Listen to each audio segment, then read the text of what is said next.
اهدنا الصراط المستقيم. تعالى في القرآن المجيد والفرقان الحميد. فأعوذ بالله السميع العليم من الشيطان الرجيم.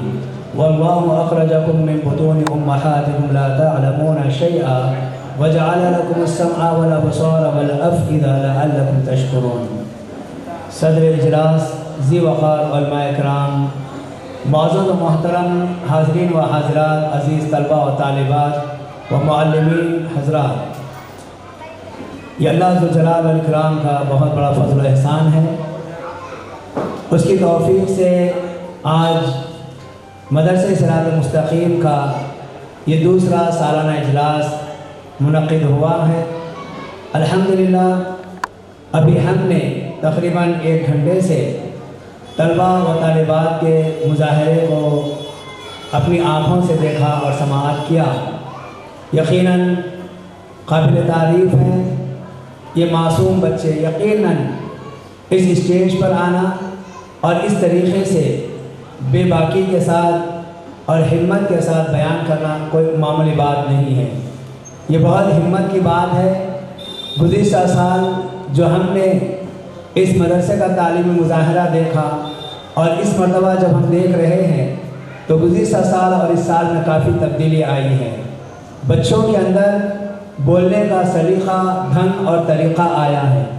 یقیناً یہ بہت اہمیت والی بات ہے، اس کم عمری میں اس انداز سے اس اسٹیج پر آنا اور کوئی بات کہنا معمولی بات نہیں ہے۔ میں یہاں پر ایک بات آپ کو بتا دوں، رب العالمین نے ہم کو اس دنیا کے اندر پیدا کیا ہے، ہم کچھ نہیں جانتے تھے۔ جیسے اللہ تبارک و تعالیٰ کا فرمان ہے وَاللَّهُ أَخْرَجَكُم مِّن بُطُونِ أُمَّهَاتِكُمْ لَا تَعْلَمُونَ شَيْئًا، کہ اللہ تعالیٰ نے تمہیں تمہارے ماؤں کے پیٹوں سے پیدا کیا ہے، لَا تَعْلَمُونَ شَيْئًا، تم کچھ بھی نہیں جانتے تھے، وَجَعَلَ لَكُمُ السَّمْعَ وَالْأَبْصَارَ وَالْأَفْئِدَةَ لَعَلَّكُمْ تَشْكُرُونَ، اور اللہ تبارک و تعالیٰ نے تمہارے لیے سماعت، بصارت اور دل بنائے تاکہ تم اللہ رب العالمین کے شکر گزار بندے بنو۔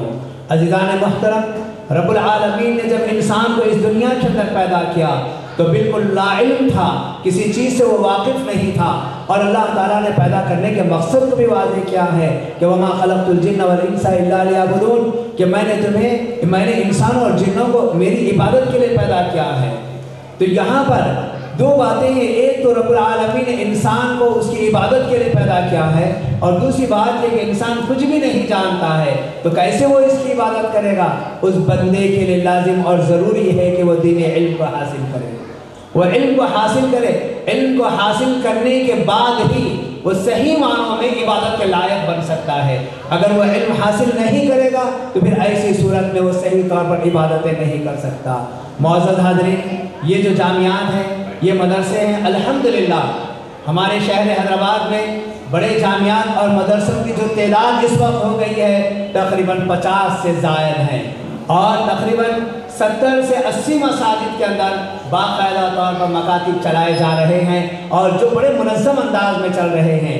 اس اعتبار سے اگر دیکھا جائے کہ ہمارا یہ شہر علمی شہر ہے، ہمارے اس شہر کے اندر اور خاص طور پر اہل حدیث جماعت کے اندر جو تعلیم کا سلسلہ ہے یہ بہت ہی بہترین سلسلہ چل رہا ہے، کیونکہ یہاں پر جو تعلیم دی جا رہی ہے، کتاب اللہ کی تعلیم دی جا رہی ہے، سنت رسول کی تعلیم دی جا رہی ہے۔ اور آج ایک بات یہ بھی ہمارے پاس خوش آئند ہے کہ یہاں پر جہاں انگریزی مدارس ہیں یا جہاں پر عربی مدارس ہیں، ان دونوں کے بیچ میں ایسے مدارس یا ایسے اسکول قائم کیے گئے ہیں جہاں عصری تعلیم کے ساتھ ساتھ دینی شعبے کو بھی رکھا گیا ہے تاکہ بچے کے اندر ابتدائی تعلیم آ جائے، اور یقیناً اس کا بہت بڑا فائدہ ہو رہا ہے۔ کئی ایسے اسکولز ہیں یا کئی ایسے مدارس ہیں جہاں پر عصری اور دینی دونوں تعلیم سکھائے جا رہے ہیں۔ عزیزان محترم، اس کا بہت بڑا فائدہ ہو رہا ہے۔ ایک تو بچہ جو بنیادی طور پر دین اسلام کے بنیادی اصولوں سے واقف ہو رہا ہے، وہ رب کی معرفت، نبی کی معرفت، شریعت کی معرفت حاصل کر رہا ہے، اور اسی کے ذریعے سے وہ کامیاب ترین انسان بنے گا، اور یہ دنیا اور دینی تعلیم حاصل کرنے کے بعد وہ دنیا میں بھی سرخ رو ہوگا اور آخرت میں بھی کامیابی اور کامرانی حاصل کرے گا۔ عزیزان محترم، میں اس موقع پر مزید کچھ بات کہے بغیر یہاں کے انتظامیہ کو، خصوصاً اس مدرسے کے سرپرست جناب حافظ عبدالقیوم صاحب اور اس مدرسے کے ذمہ دار شیخ عبدالصمد مدنی حفظہ اللہ کو اور ان کے تمام اسٹاف کو مبارکباد پیش کرتا ہوں کہ آپ لوگوں کی دن رات کی محنت ہے کہ مدرسے سے یہ نتیجہ اخذ کیا جا رہا ہے، اور اس میں جہاں طلبہ کی محنت ہے وہاں پر ان اساتذہ کی بھی محنت ہے، اور جہاں پر اساتذہ اور طلبہ کی محنت ہے وہاں پر ماں باپ کا بھی بہت بڑا کردار ہے۔ آپ کے کردار کی بنیاد پر، آپ کی اس توجہ کی بنیاد پر طلبہ مدرسے کو حاضر ہوتے ہیں اور یہاں پر دینی تعلیم حاصل کرتے ہیں۔ اگر اس معاملے میں آپ کی لاپرواہی رہے گی تو طلبہ پابندی کے ساتھ مدرسے کو حاصل نہیں ہو سکتے اور صحیح طور پر دین کا علم حاصل نہیں کر سکتے۔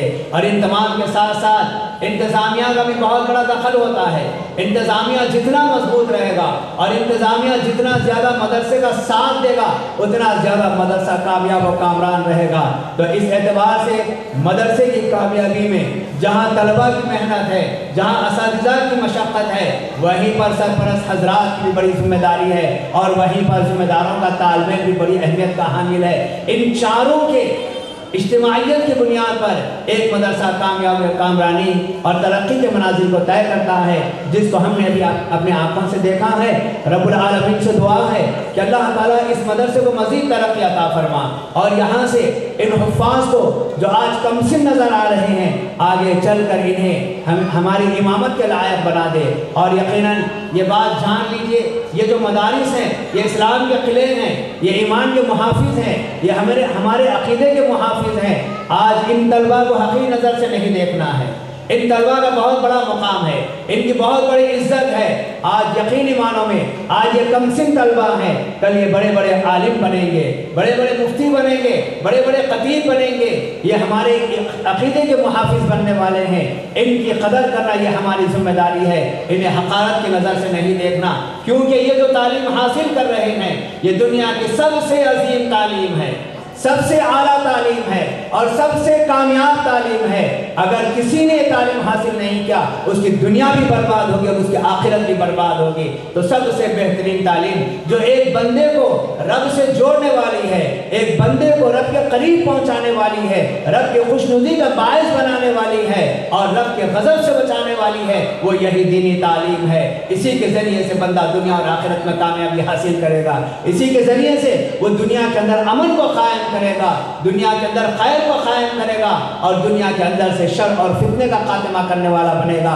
اس لیے ان مدارس کو اور ان کے بچوں کو عزت کی نگاہ سے، قدر کی نگاہ سے دیکھنا ضروری ہے۔ یہ چند باتیں تھیں اور میرا یہی تاثر ہے کہ ماشاءاللہ یہ مدرسہ بڑی تیزی کے ساتھ بڑی ترقی کی طرف رواں دواں ہے۔ ہم نے گزشتہ بھی دیکھا ہے بالکل تنگ جگہ پر کافی بچوں کا یہ مجموعہ تھا، بڑی تکلیف اور محنت اور مشقت کے ساتھ ان کو پڑھایا جا رہا تھا، لیکن اللہ تبارک و تعالیٰ نے ان کے لیے وسعت پیدا کر دی گئی، زمین خرید لی گئی اور وہاں پر عمارت تعمیر ہو رہی ہے۔ انشاءاللہ یہ عالی شان مدرسہ بنے گا اور آگے چل کر بہت ترقی پر پہنچے گا۔ اللہ ذوالجلال والاکرام اس مدرسے کو مزید ترقی عطا فرما اور یہاں کے جو محنت کرنے والے ہیں، سرپرست حضرات ہیں، ذمہ داران ہیں، اساتذہ ہیں، اے اللہ ان کے اندر اخلاص عطا فرما، اے اللہ حاسدین کی حسد سے، شریروں کی شرارت سے اللہ اس مدرسے کو محفوظ فرما۔ وآخر دعوانا ان الحمدللہ رب العالمین۔ السلام علیکم ورحمۃ اللہ وبرکاتہ۔ جزاک اللہ